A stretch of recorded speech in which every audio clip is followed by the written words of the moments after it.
Hello दोस्तों, science class 10 के chapter 1 के इस वीडियो में हम बात करेंगे वियोजन अपक्रिया की।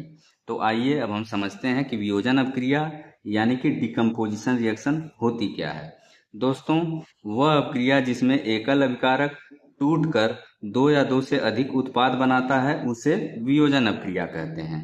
यानी कि एक ऐसी अपक्रिया जिसमें कि एकल अभिकारक यानी कि सिंगल रिएक्टेंट टूटकर दो या दो से अधिक उत्पाद यानी प्रोडक्ट्स बनाता हो, तो उस अपक्रिया को हम क्या कहेंगे? वियोजन अपक्रिया कहेंगे। बात स्पष्ट हो गई। तो ये थी वियोजन अपक्रिया की डिफिनीशन, और वियोजन अपक्रिया को हम लोग अपघटन अपक्रिया के नाम से भी जानते हैं। तो अब हम जानेंगे कि वियोजन अपक्रिया कितने प्रकार की होती है। तो वियोजन अपक्रिया जो होती है ये 3 प्रकार की होती है। पहली अपक्रिया क्या है? ऊष्मीय वियोजन यानी कि थर्मल डिकम्पोजिशन। तो ऊष्मीय वियोजन में अभिकारक को तोड़ने के लिए ऊष्मा के रूप में ऊर्जा दी जाती है। बात स्पष्ट हो गई। यानी कि एक ऐसी अपक्रिया जिसमें कि अभिकारक को तोड़ने के लिए ऊष्मा के रूप में ऊर्जा का उपयोग किया जाता है, तो वह अपक्रिया ऊष्मीय वियोजन कहलाती है। बात स्पष्ट हो गई।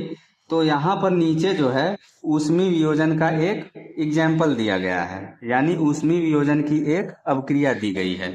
तो इस अपक्रिया में जो कैल्शियम कार्बोनेट है वो क्या है? सॉलिड है यानी कि ठोस है, जिसको कि हम चूना पत्थर भी कहते हैं। तो जब हम कैल्शियम कार्बोनेट को ऊष्मा देते हैं यानी जब हम इसे गर्म करते हैं, तो ये दो उत्पादों में टूटता है। कौन कौन से? पहला है कैल्शियम ऑक्साइड जो कि सॉलिड है यानी ठोस है, जिसको कि हम बुझा हुआ चूना कहते हैं। और दूसरा जो है ये है, दूसरा उत्पाद क्या है? कार्बन डाइऑक्साइड गैस है। इसी तरह से हम बात करेंगे दूसरे प्रकार के वियोजन अपक्रिया की। इसी तरह से हम बात करेंगे दूसरे टाइप के वियोजन अपक्रिया की, जो कि है विद्युत अपघटन यानी कि इलेक्ट्रोलिसिस। तो विद्युत अपघटन में अभिकारक के वियोजन यानी कि अभिकारक को तोड़ने के लिए विद्युत ऊर्जा का उपयोग किया जाता है। यानी कि ऐसी अपक्रिया जिसमें अभिकारक को तोड़ने के लिए विद्युत ऊर्जा का उपयोग किया जाए, तो वह अपक्रिया विद्युत अपघटन अपक्रिया कहलाती है। तो ये हो गई विद्युत अपघटन अपक्रिया। अब यहाँ पे नीचे विद्युत अपघटन अपक्रिया का एग्जाम्पल दिया गया है। तो यहाँ पर नीचे क्या है? वाटर है यानी कि 2H2O है, जो कि लिक्विड है यानी तरल है। और ये वाटर कैसा है? अम्लीय है यानी कि एसिडिक है। तो एसिडिक वाटर हम क्यों लेते हैं? जिससे कि विद्युत धारा प्रवाहित हो सके। तो हमने एग्जाम्पल के लिए इस 2H2O में क्या किया? तनु सल्फ्यूरिक अम्ल की कुछ बूंदें मिला दी, तो इससे विद्युत धारा आराम से प्रवाहित हो जाएगी। तो जब हम 2H2O में विद्युत धारा प्रवाहित करते हैं तो ये दो उत्पादों में टूटता है। कौन कौन से? पहला है 2H2 जो कि गैस है, और दूसरा है O2, ये भी क्या है? गैस है। यानी हाइड्रोजन गैस और ऑक्सीजन गैस, दो उत्पाद बन गए। अब हम जानेंगे वियोजन अपक्रिया के तीसरे प्रकार की। तो तीसरी प्रकार की जो वियोजन अपक्रिया है वो कौन सी है? प्रकाशीय वियोजन, जिसको कि हम फोटोकेमिकल डिकम्पोजिशन या फिर फोटोलिसिस कहते हैं। बात स्पष्ट हो गई। तो इस अपक्रिया में जो अभिकारक होता है उसको तोड़ने के लिए प्रकाश ऊर्जा का उपयोग किया जाता है, यानी इसके वियोजन के लिए प्रकाश ऊर्जा दी जाती है। यानी कि एक ऐसी अपक्रिया जिसमें कि अभिकारक को तोड़ने के लिए प्रकाश ऊर्जा का उपयोग किया जाता है, प्रकाशीय वियोजन कहलाती है।